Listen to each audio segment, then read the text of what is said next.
they ended it. They were attacked. India was attacked, responded, was attacked again, responded again, keeping all within constrained, basically. And I wrote in my article that basically constraining yourself is not weakness. India demonstrated overwhelming military superiority, and I'm sure we'll talk about that. But from a general big picture, overwhelmingly impressed, and both from a strategy and a military capability, but even from a political stance of clear objectives, what was achieved, what wasn't. Because even within India, I've seen people say, like, you should have gone for more. You had them. You should have done a lot more. By every measure, for me as a war analyst that studies wars that are going on right now or have happened in the past, India demonstrated a restraint that was powerful, established a new doctrine, and achieved all of its strategic goals in just 4 days. Very impressive. Well, you say it's a decisive victory. You say it's very impressive. That's all good. But let's delve a little deep into what really happened out there. The 9 launch pads that were attacked, Muzaffarabad, and also the Lashkar headquarters, Muridke, and finally Bawalpur as well. You think it was a very precision strike on these 9 locations? Because India said that India did not want to harm any civilians and initially also did not want to hurt or target any military, Pakistani military, either infrastructure or Pakistani military men. What does this say? So I deal with this a lot, right? Especially within my role of urban warfare, where there are civilians present. And India immediately issued basically information, which is really important for a democracy or even within a war, saying these are the exact targets we targeted, showing their own footage of the sites and why those sites were targeted, because they were terror camp, terror headquarters, etc. And the type of munition. So there's many steps in what the target was, a legitimate target, what was selected based on the terror attack that happened on April 22nd, legitimate targets, then what munitions were used, what time was it conducted, all these measures to prevent what we call collateral damage or civilian harm. And India demonstrated that capability to fire at a legitimate target very precisely, with some capabilities of basically a circular probability of error of 1 meter, 3 meters. So the choice of munitions is also very important in how they attack. Not just leveling ground and causing civilian harm excessive to what the military goal here was respond to being attacked. Well, we saw as well immediately after that, when the confrontation began, when immediately after the 9 locations were targeted, there was a response from Pakistan. And subsequently, India also launched attacks on different air bases and command control centers and vital installations. And immediately after those attacks, videos started surfacing from common civilians in Pakistan of loud blasts taking place, a huge fireball of smoke also coming up. We subsequently also had videos of runways with huge craters, particularly at Rahim Yar Khan and the Noor Khan Air Base in Rawalpindi.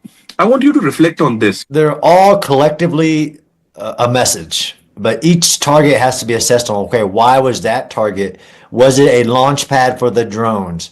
Was it a command and control center for the attack? Was it a capability that Pakistan believed was untouchable? Like there are certain radar systems or near a very protected military installation.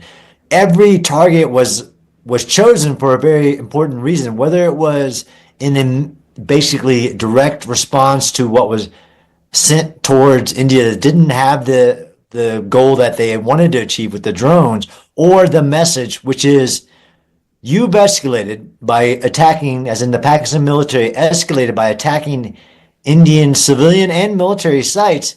So India had to respond and send multiple messages of, one, I'm going to demonstrate to you that I can touch any site that even that you don't think is touchable.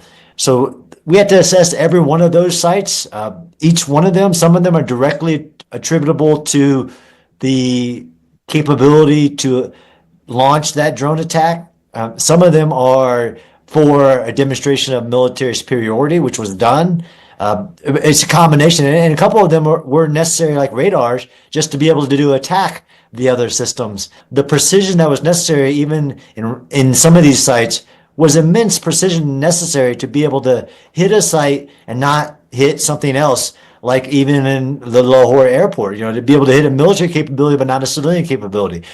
All that's a demonstration of military capability that should have established an immense deterrence factor, and I think it did.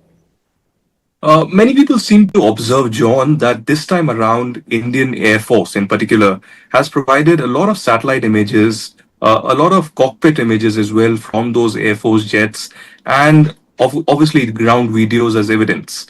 Last time around, when in 2019 India struck Balakot, terror camp of Jaish-e-Mohammed, these videos, satellite images were not available. But from the Pakistani side, there hasn't been any kind of evidence or proof that has come in of so-called strikes that have happened in 26 locations that they claim in India. What does this demonstrate, and how does the international community or observers, very authoritative observers like you, see this?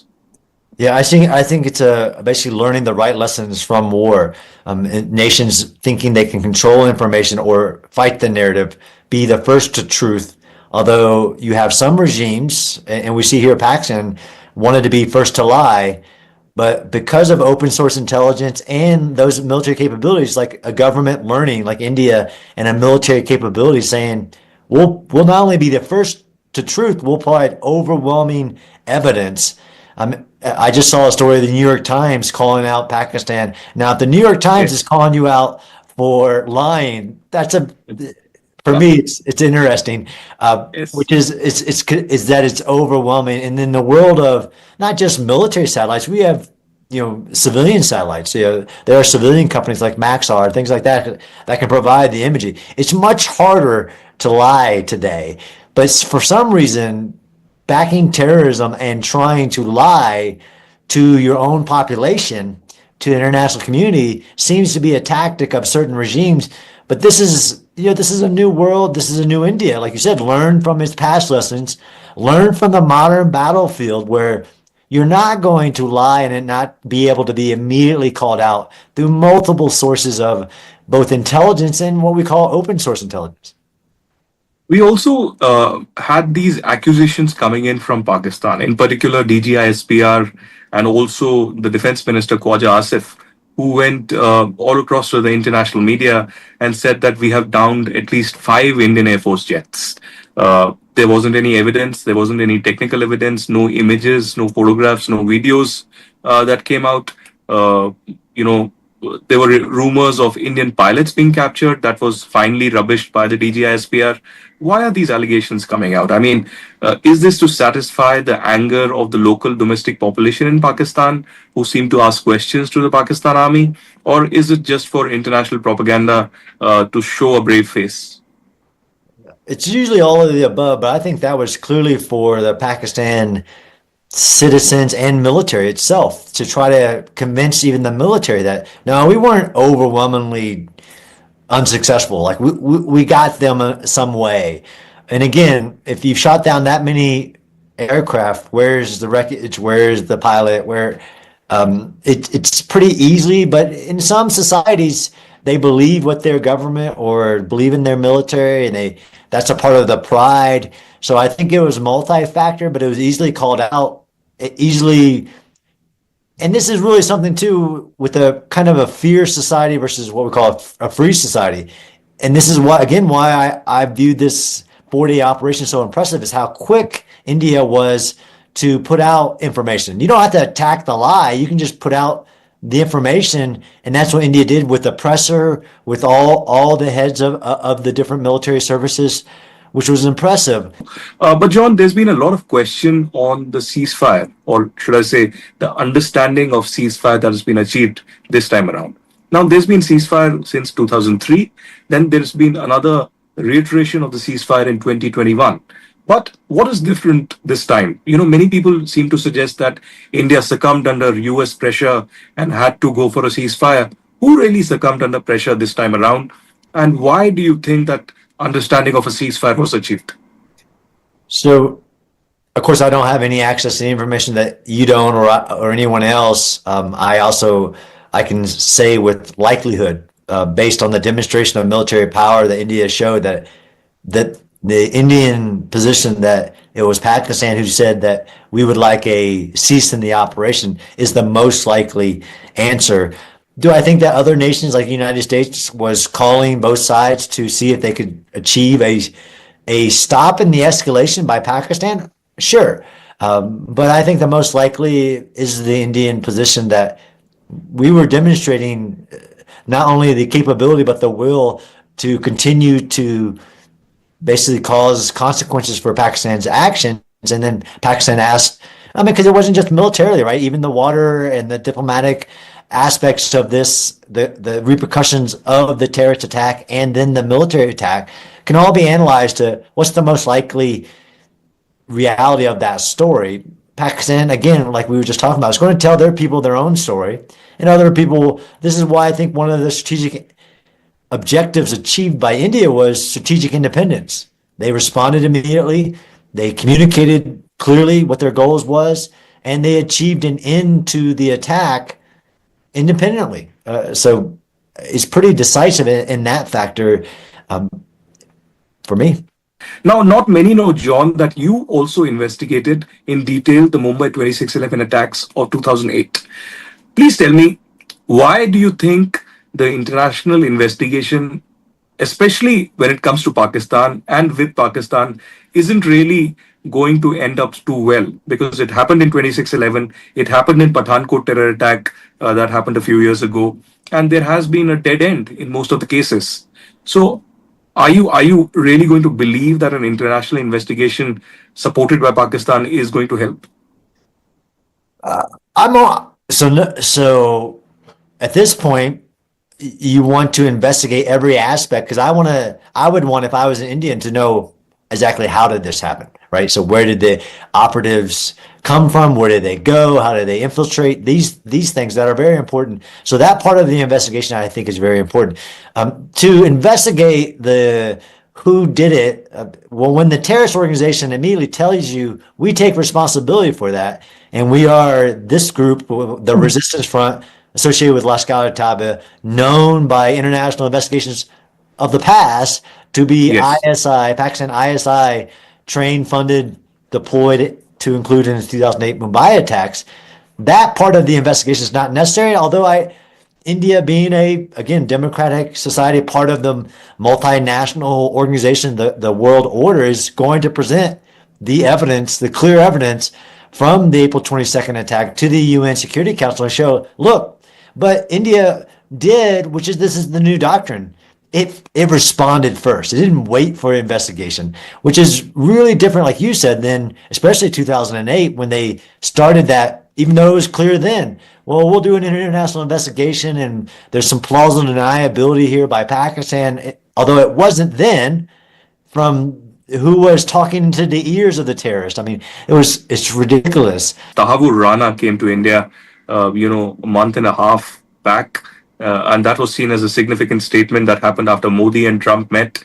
And also, while your investigation of Mumbai 26/11 continued, did you also find the shadowy figures like Sajid Mir and Major Iqbal and others who were responsible for the attack, but kept disappearing in Pakistan? First, Pakistan said that Sajid Mir was dead, and then under FATF pressure, suddenly said that he had woken up from sleep from the dead. So, what does this again say? That are these men of the Pakistani deep state that are continued to be safeguarded, nurtured, and given protection? Yeah, a lot of 100% all that you just said, and from putting somebody under house arrest, all of this conversation. Although the David Headley, that was the right thing to do, aspects of that, but this was why timing was so important. The fact that India responded this time immediately, not waiting for those shadowy figures, that those state-backed. I mean, everything from the Pakistan Navy training the terrorists to do the sea operation, all those aspects, to include those individual commanders of the ISI or other elements that you're talking about. It's always that game of deployment of terrorists through this state-backed system. And then you're hoping to get those guys eventually, right? Where we've seen in other places of the world, even 40 years go by, the terrorist attack of the Marine barracks in Lebanon, they just got one of the commanders 40 years later in the current operations. And this is why, again, the status quo of, well, you're not sure, but how India just demonstrated, which is a case study of you can respond immediately. You're not going to get every individual involved, but you can establish that new red line that, no, I will respond immediately to any attack discriminately against the place where they came from, where they're trained, where they're deploying from. But you're right, getting those shadowy figures, although the investigation showed it clearly, especially when the one Mumbai attack guy didn't die and sang like a bird, was really helpful to tying those pieces of intelligence together. But you're right, getting them later always becomes a very complicated situation because you don't want to escalate. And there are, not to say there's rules of the game, but there's an aspect of proxy warfare, and then that gives this plausible deniability. And if you take a inappropriate response, then you have escalated into a different category of nation state activity. Let's head back a little towards Operation Sindoor again, because there's one critical question that remains, John. And this is about the speculation on the social media and parts of the media as well. The CNN has reported this as well just yesterday, that India seemed to have hit at or close to some kind of a nuclear command center of Pakistan. And that's why there was some kind of a panic and either a nuclear threat or panic, and Pakistan had to succumb under pressure and come to the dialogue table. Now, over the last few days, there have been reports of some American, Egyptian, Chinese aircraft doing rounds, military aircrafts doing rounds, in Pakistan. How do you analyze this? This is one of those areas where I look to, analysts within India to help to tell the real truth of this, because it is confusing. And I've seen this in my work a lot, where a single report that isn't really a report will then spread to this rumor of what was hit. I've seen even reports of increased radiation levels and things like that. Am I saying that India didn't attack near to show a capability to hit a site? Again, no. Do I know for certainty? No. When you start talking about things that are flying in the air as well, it's really hard. And we have a lot of people, especially on social media, that want to be the first to report a story. And news is really bad about it. You get online and it gets even worse. And this is where I even have to do a lot of due diligence of, did that happen?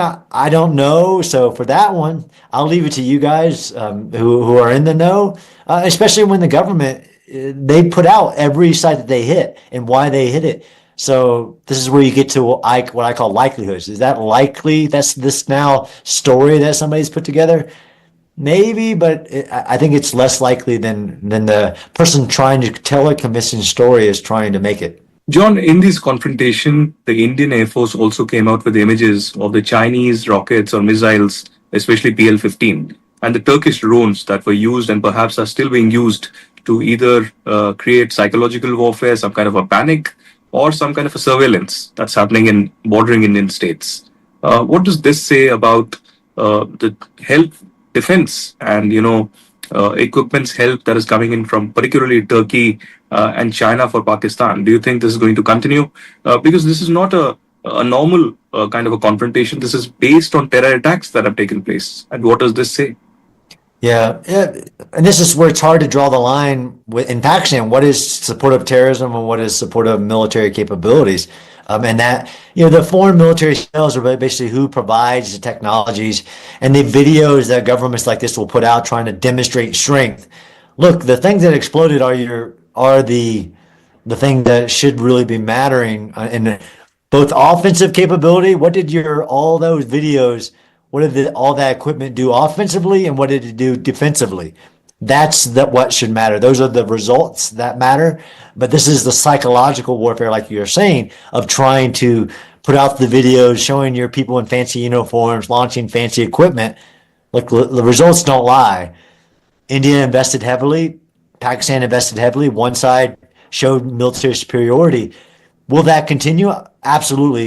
Pakistan will continue to buy Russian, Chinese, Turkish equipment, trying to view strength within itself. And this India can't rest on what its capability it demonstrated this time, because there were lessons learned here by not just Pakistan, but even China and others who see their equipment failing or not. And that this is the continuing, what I say, all warfare is asymmetric, because you're always trying to not play to your enemy's strength and find basically a decisive advantage.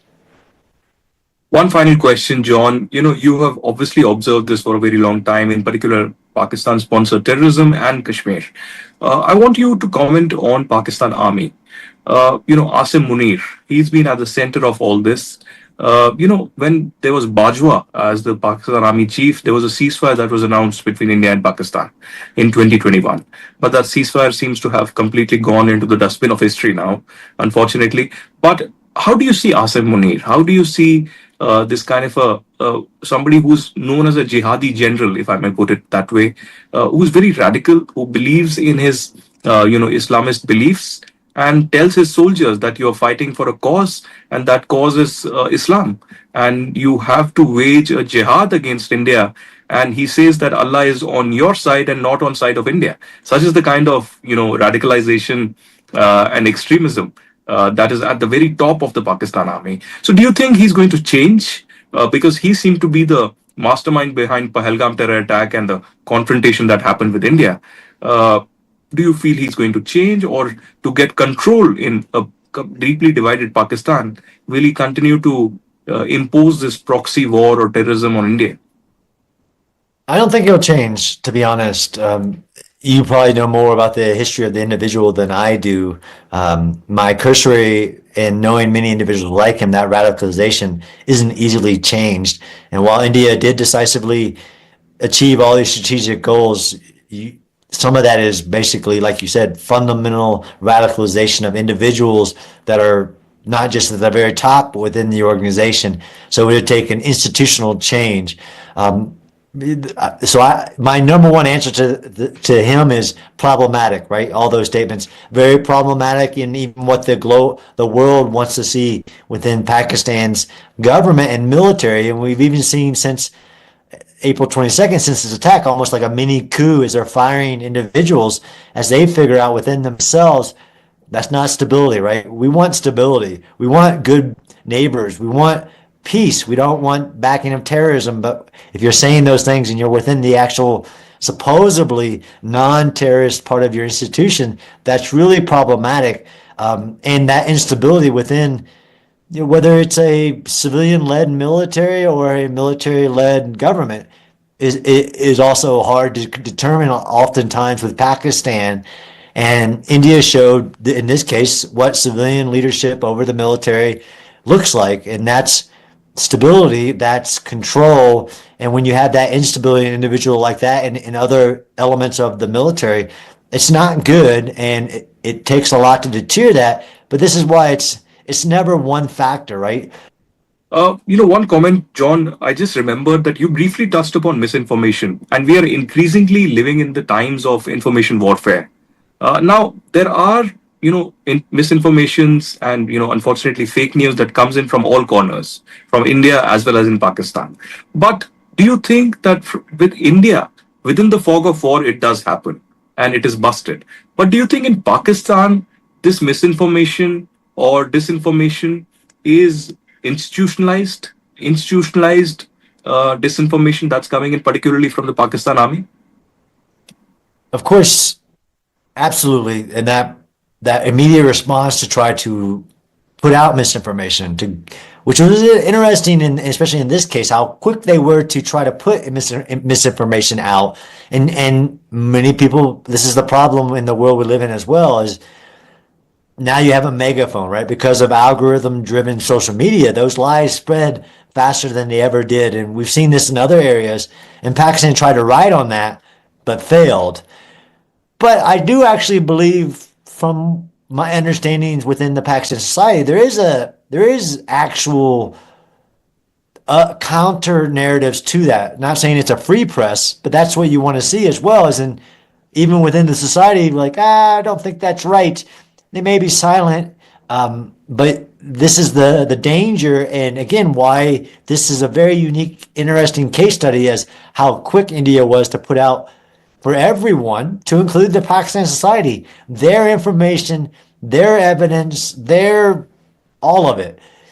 And when you only put out a lie, like we just said, it really matters. But it seemed to be the doctrine of the response to the situation: plausible deniability, put out lies, provide no evidence, and hope that it works. Well, John Spencer, you did speak in detail, and I'm sure for the audience, this is much brighter and a better contextual understanding of what really happened between India and Pakistan. It's been a pleasure speaking with you. Thank you.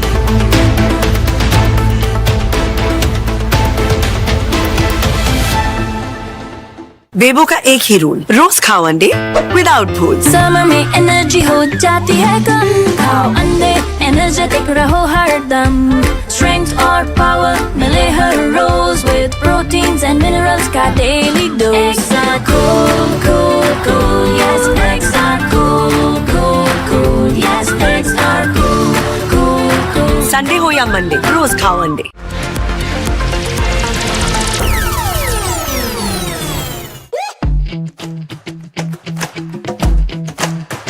Every brand tells a story. And they are the storytellers, the Sutradhars. They present a brand with band, baja and barat to you. They are the Brandwalas.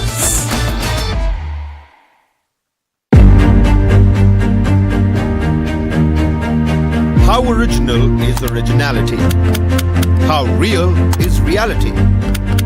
Where should the line be drawn? And where does the line blur? When storytelling meets AI, will it make magic or will mediocrity rule? Storytelling in the age of AI. Demystifying with Shekhar Kapoor in conversation with Varun Das.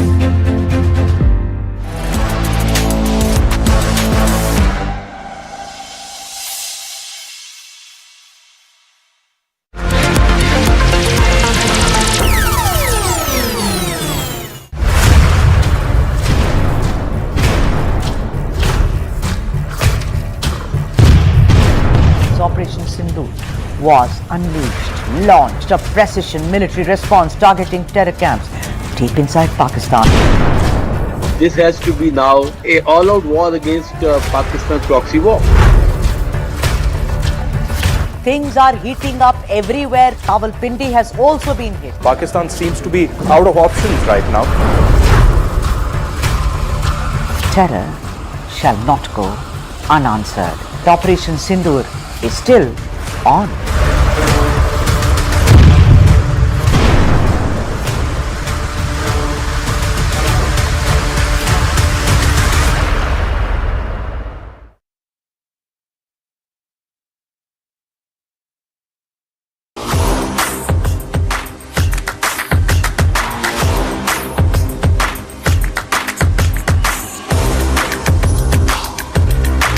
This is India's #1 news network, and you're watching News 9. English news as it should be.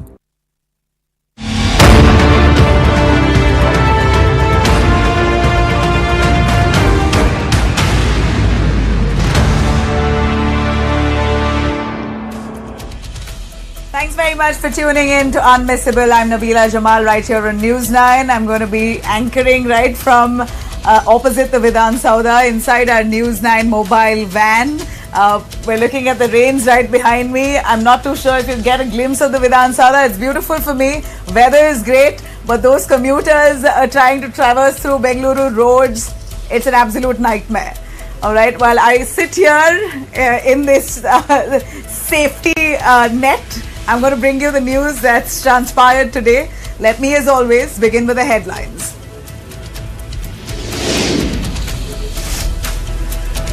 India-Pakistan agree to continue their confidence building measures, reducing alertness level at the border areas. It appears that the last few days has been calm. There's been no violation of ceasefire, and therefore seems like both nations at this point are trying to build confidence along the borders.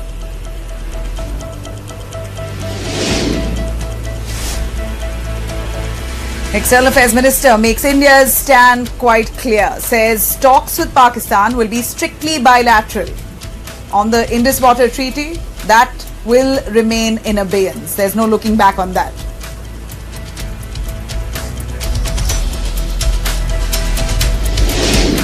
Rajnath Singh, Defence Minister, calling Pakistan a rogue nation, says Pakistan's nuclear weapons should be taken under the supervision of the International Atomic Energy Agency, the IAEA, raising concerns about Pakistan being irresponsible with a nuclear weapon.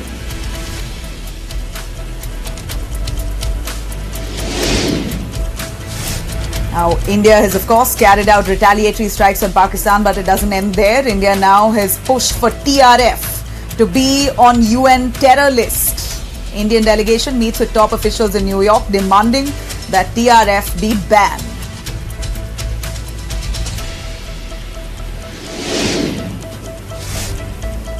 And 3 terrorists have been killed in South Kashmir encounter, second encounter in the last 48 hours. Of course, the Indian forces combing these areas, giving no room for terror.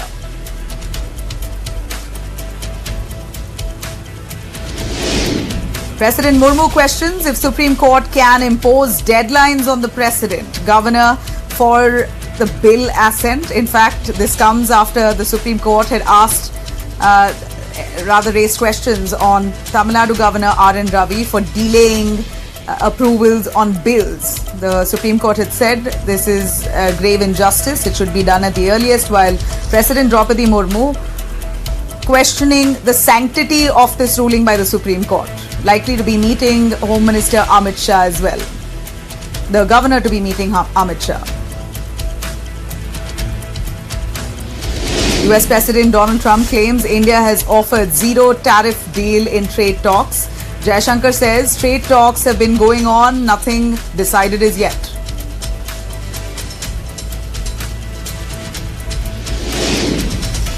Trump says he's asked Apple CEO Tim Cook not to build factories in India unless it's for the local market. Basically saying India can handle itself. Whatever you want to do it in the United States. Make it in the United States so it improves our markets here.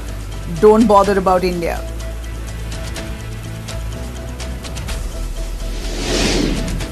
After Vladimir Putin, Ukraine President Zelensky to skip peace talks. He says Russia is not serious about peace talks, but will send a delegation instead to Istanbul to see if they can take this forward.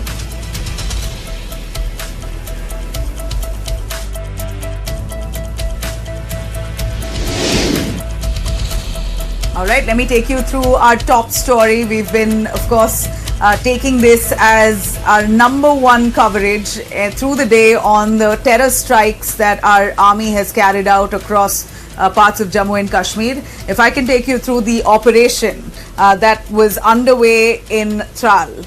Let me give you a quick sense. Post Operation Sindoor, the Indian Army doesn't seem like it's letting up. A combined effort between the Jammu and Kashmir Police and the Indian Army. They went about combing areas of Jammu and Kashmir, which was said to be the most sensitive terror zones, leaving absolutely no room for infiltration or any kind of regrouping.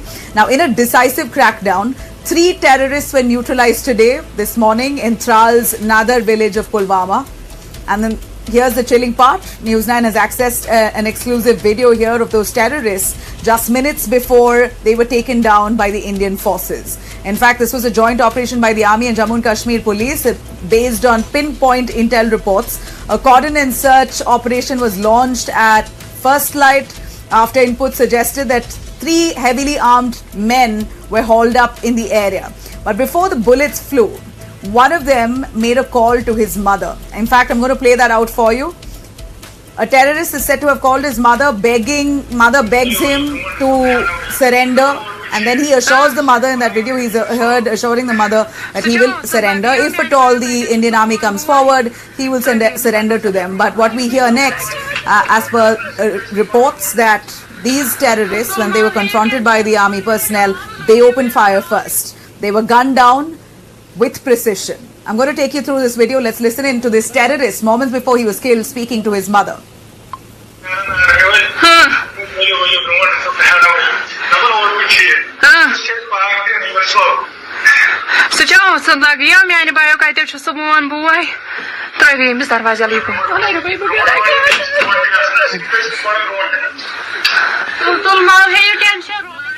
Well, soon after this, we hear that he encountered the Indian army and tried to open fire. Of course, fire was returned, and in precision strikes, they were shot dead, 3 of them.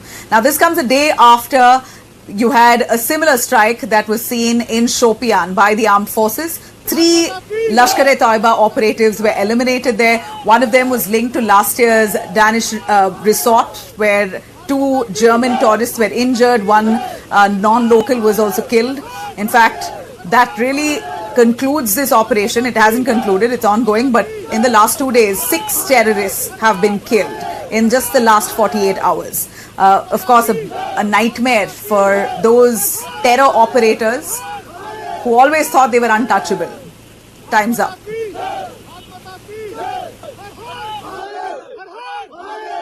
Security forces got specific information regarding the movement of terrorists in that area.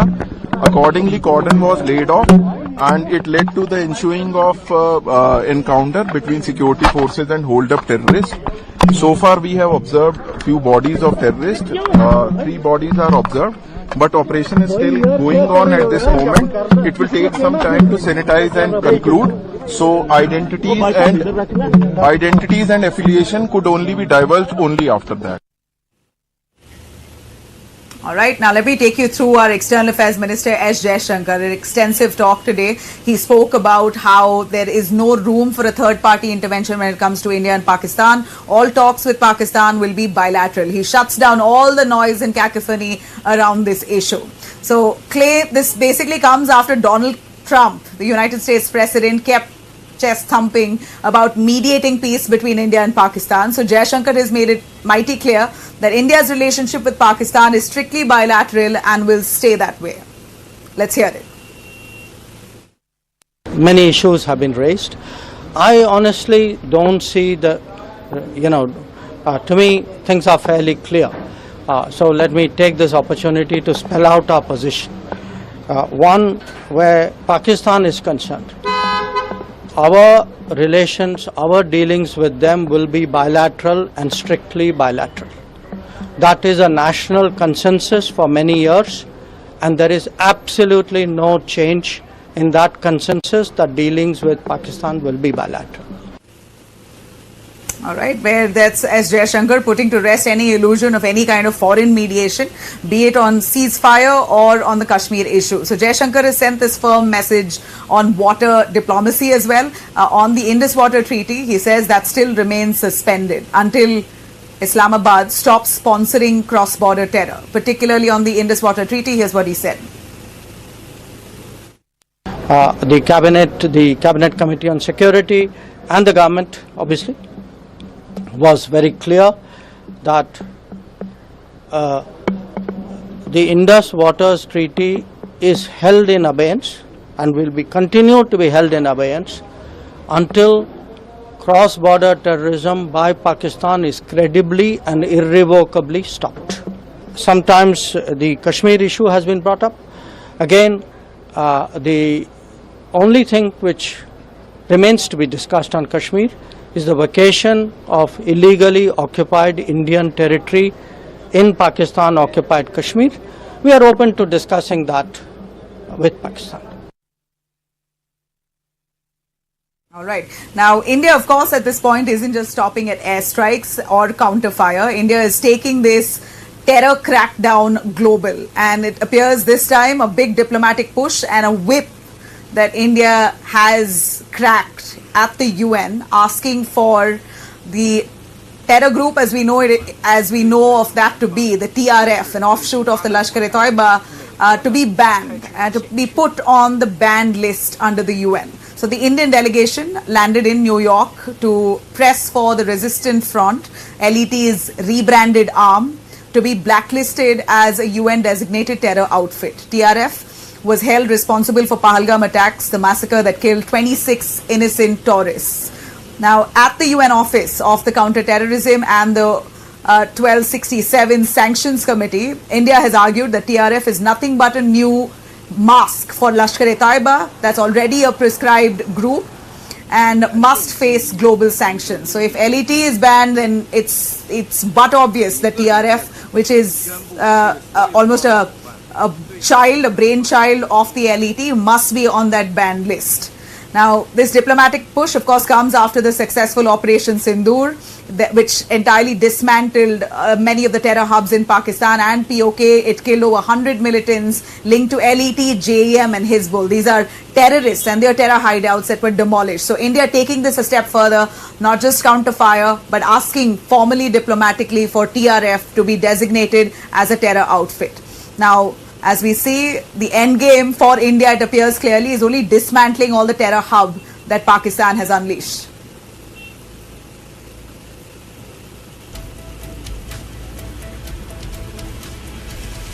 All right, now Pakistan has come literally begging to India on the Indus Water Treaty, asking for a discussion and a reconsideration.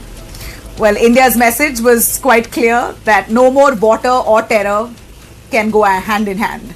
Of course, after placing the Indus Water Treaty in abeyance with immediate effect following the Pahalgam terror strike, we hear New Delhi has received what we can call certainly a desperate letter or a desperate plea from Pakistan asking for a reversal of the abeyance. For the first time in decades, Islamabad has signaled its willingness to sit across the table and discuss with India's objections. Now, Pakistan's Water Resources Secretary Syed Ali Murtaza has reportedly written to India's Ministry of External Affairs, urging talks and warning that suspension of the treaty could trigger a full-blown internal crisis. This is Pakistan in a desperate bid saying, you don't release water, then we are going to really fall into crisis. This is literally in written.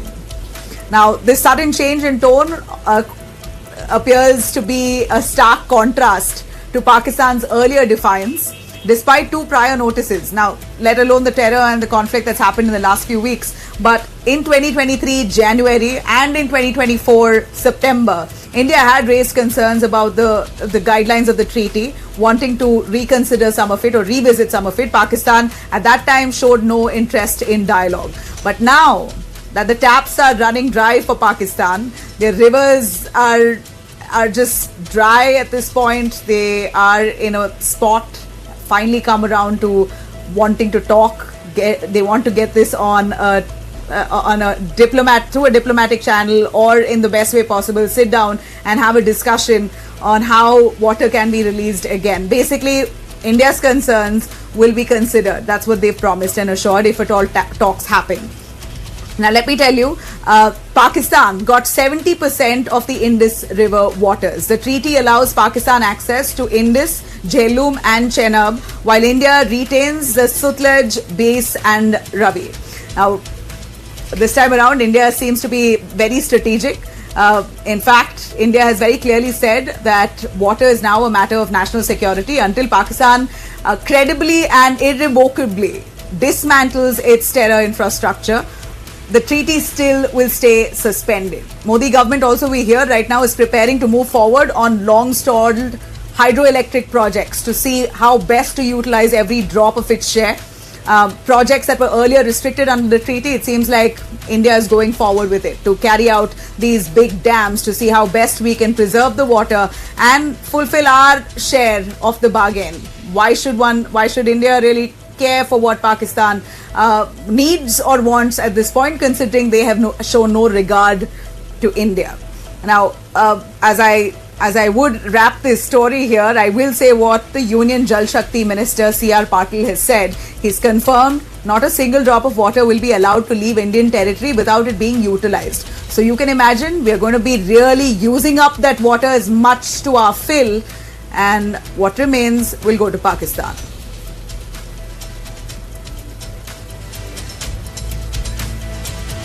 All right, we're looking at some sense of normalcy along the border areas. Jammu and Kashmir schools were shut for long.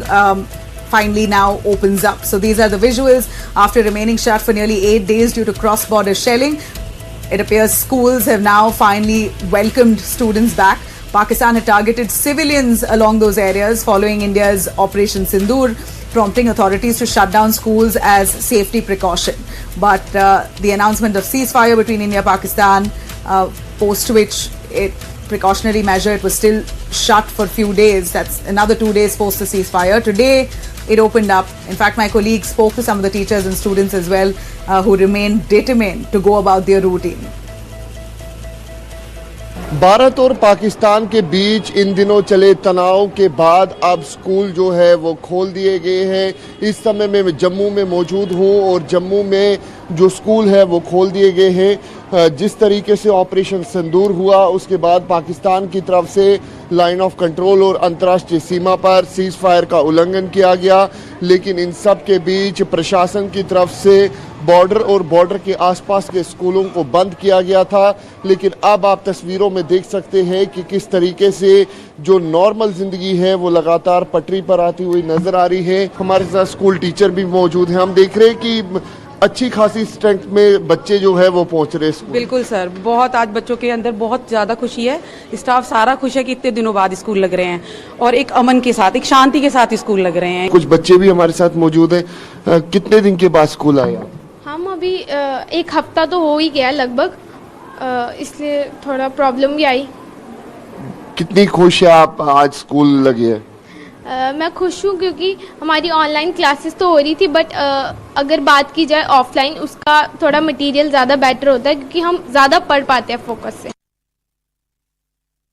Now let me take you through the United States and their opinion about Pakistan after the India-Pakistan conflict. Reacting on the recent tensions between India and Pakistan, former Pentagon official Michael Rubin has said that Pakistan military lost very badly and Islamabad went running to try to achieve a ceasefire like a scared dog with its tail between its legs. Let's hear it. India was able to, with precision, decimate the terror headquarters and training camps. When Pakistan responded, India was able to blunt their response. Pakistan went running to try to achieve a ceasefire, like a scared dog with its tail between its legs. And the fact of the matter is, there is absolutely no spin that the Pakistani military can put on what occurred.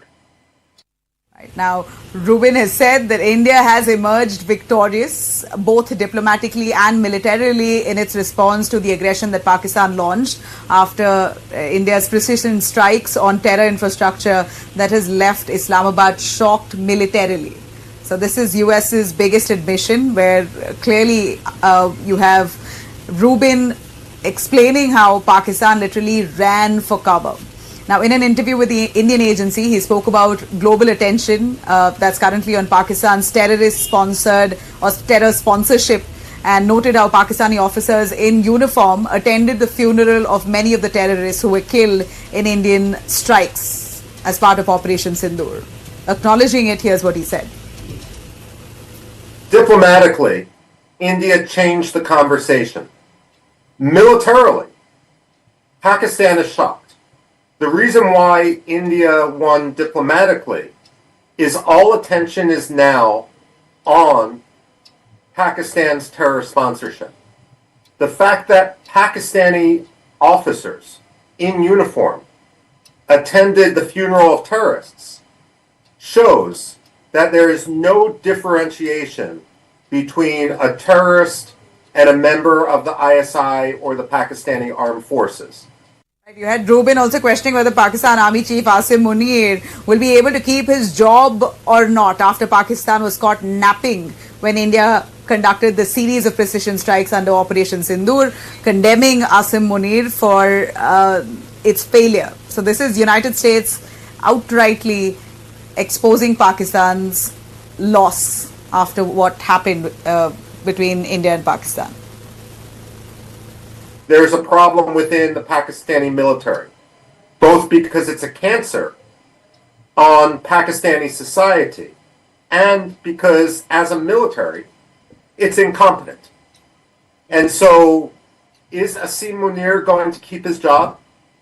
Is the ego of Pakistani generals going to trump the future strength and well-being of all of Pakistani society? Basically, Pakistan needs to clean house, but it's an open question whether they are too far gone to do that.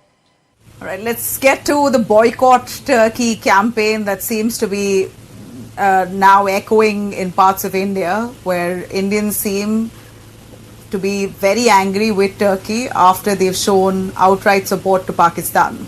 So as we see, Turkey at this point is losing favor and fast, as I might say, not just across markets and trading. We're also looking at campuses disassociating from Turkey.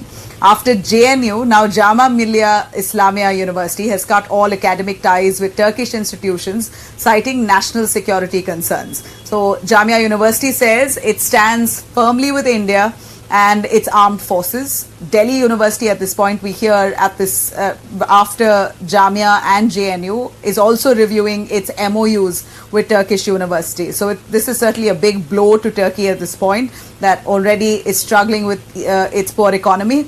Meanwhile, we hear the government of India has revoked security clearance of Celebi Airport Services India Private Limited.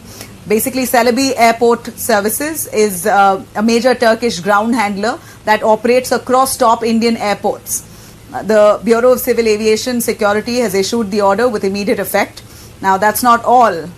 We hear Indian citizens, by and large, have decided to stay away from visiting Turkey. Now, in a unanimous decision, nearly 800 Jain community members have decided to cancel their Turkey trip. They've made it quite clear that India, at least the new India that they are part of, does not look the other way when it comes to questions on national interest.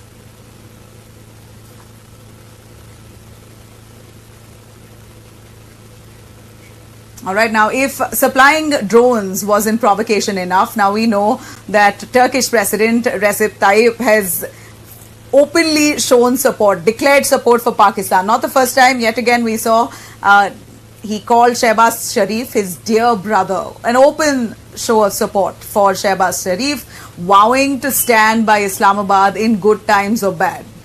In fact, this is what Erdogan said. Let's hear it. We expressed our support to the Pakistani public. Tension which reached serious levels, and in order to decrease it, we made efforts. With Brother Shehbaz Sharif, we had a phone call which was very significant. For this approach, we congratulate the Pakistani brothers and sisters. And in the next phase, we made a warning to not give in to provocations. The new calm environment reached with the ceasefire hopefully will facilitate the resolution of all issues, including the water issue. Remarks, of course, comes in response to Shehbaz Sharif, who thanked Turkey after India's fierce counter-terror operation. In fact, Erdogan doubled down, calling Turkey-Pakistan relationship as one of the finest friendships and signing off with a loud, long-live Pakistan-Turkey friendship. Well, meanwhile, Indian intelligence has flagged off Turkish-made Songar drones, reportedly aiding Pakistan's security forces. Now, this we've known right from day one. It's all the more now becoming clear, more established with proof and details coming to the hands of our forces. Now, backlash has been swift. India, across platforms, we are looking at boycott Turkey trending on social platforms, boycott Azerbaijan also trending heavily across social media platforms. This is what I see extensively. Travel platforms are responding to. Make My Trip has advised against non-essential travel to Turkey and Azerbaijan. Exigo has suspended bookings to all three, Turkey, Azerbaijan and China, all those who showed support for Pakistan. Now, Clear Trip has also reported a 260% spike in cancellations to these countries. Ease My Trips founder has also joined in, calling this and a complete shutdown on those wanting to travel to Turkey. This is basically them saying that they are not encouraging it. Their platform is closed for people wanting to book to this country. Now, clearly, those backing terror will not get business, and India seems to have shown Turkey its place.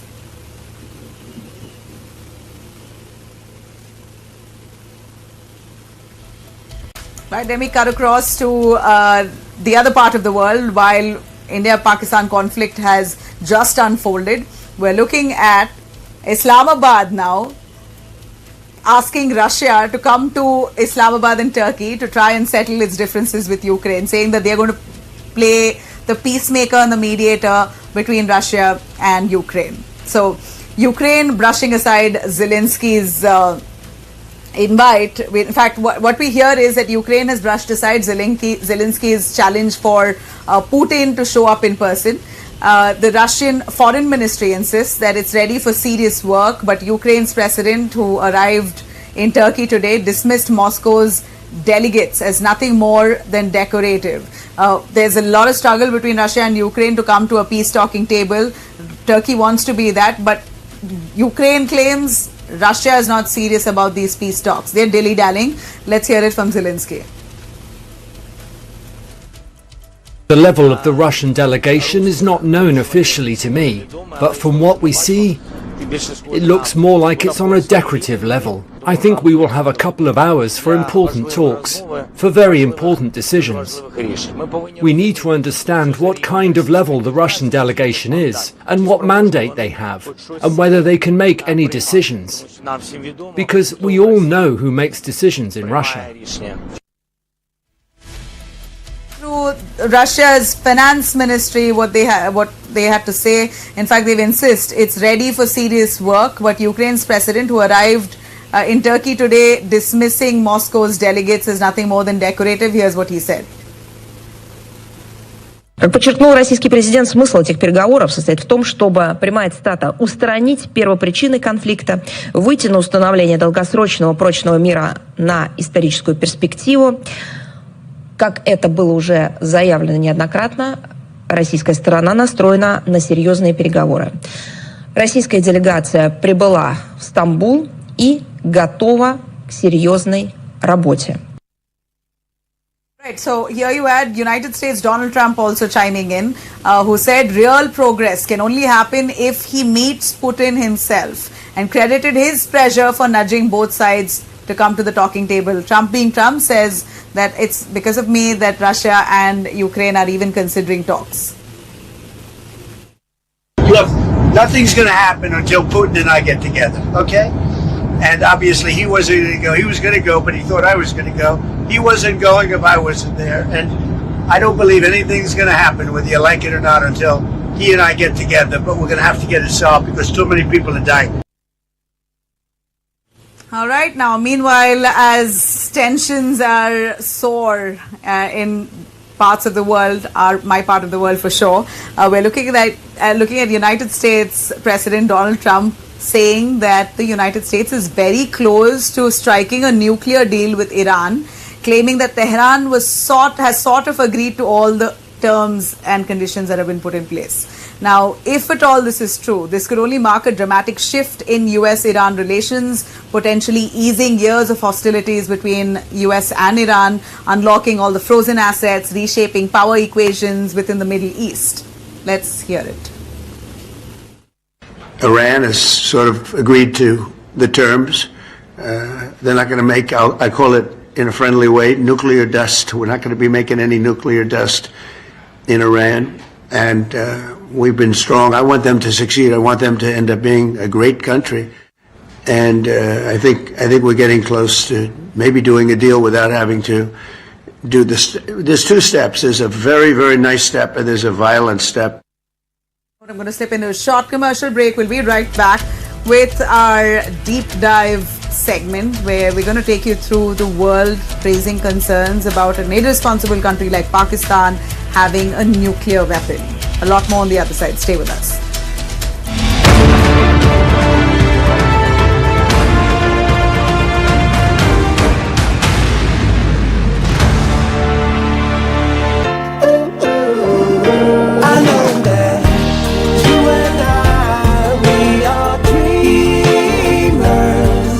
An India that's chasing its dreams. This is the drive of your dreams. Introducing the all-new Skoda Kailak. Own your dream. Skoda. बेबो का एक ही rule, रोज खाओ अंडे without भूल। Cause eggs are cool, cool, cool. Yes, eggs are cool, cool, cool. Summer में energy हो जाती है कम, खाओ अंडे एनर्जेटिक रहो हरदम। Strength और power मिले हर रोज with proteins and minerals का daily dose. Eggs are cool, cool, cool. Yes, eggs are cool, cool, cool. Yes, eggs are cool, cool, cool. Sunday हो या मंडे, रोज खाओ अंडे। When it comes to investing, quality isn't just a preference, it's a strategy.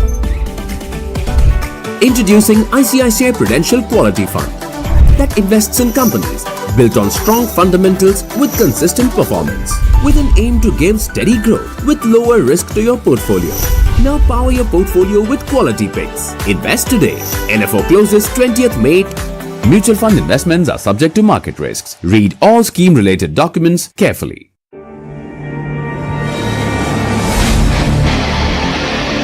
What makes a star a superstar? Is it the ability to choose the right script? Or is it about the timing? Are superstars born or made? One man has shown the world that he can't be broken and he won't bend. Allu Arjun, uncut, unplugged, unscripted. Decoding talent beyond borders in conversation with Barun Das.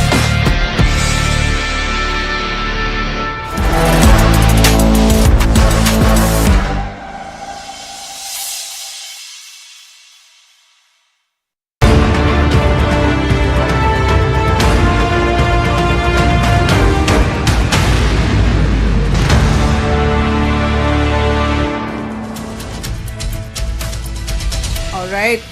Let me take you through red flags that are now being raised of Pakistan having a nuclear weapon. Now, a country that's so irresponsible that brandishes the nuclear card at every drop of a hat, should it really go unchecked? Should the world not take note and possibly initiate a crackdown on a country that literally drops the nuclear card at any given opportunity? Now, Defence Minister Rajnath Singh here has made this pitch, big pitch, for global oversight of Pakistan's nuclear arsenal. Now, speaking out just days after the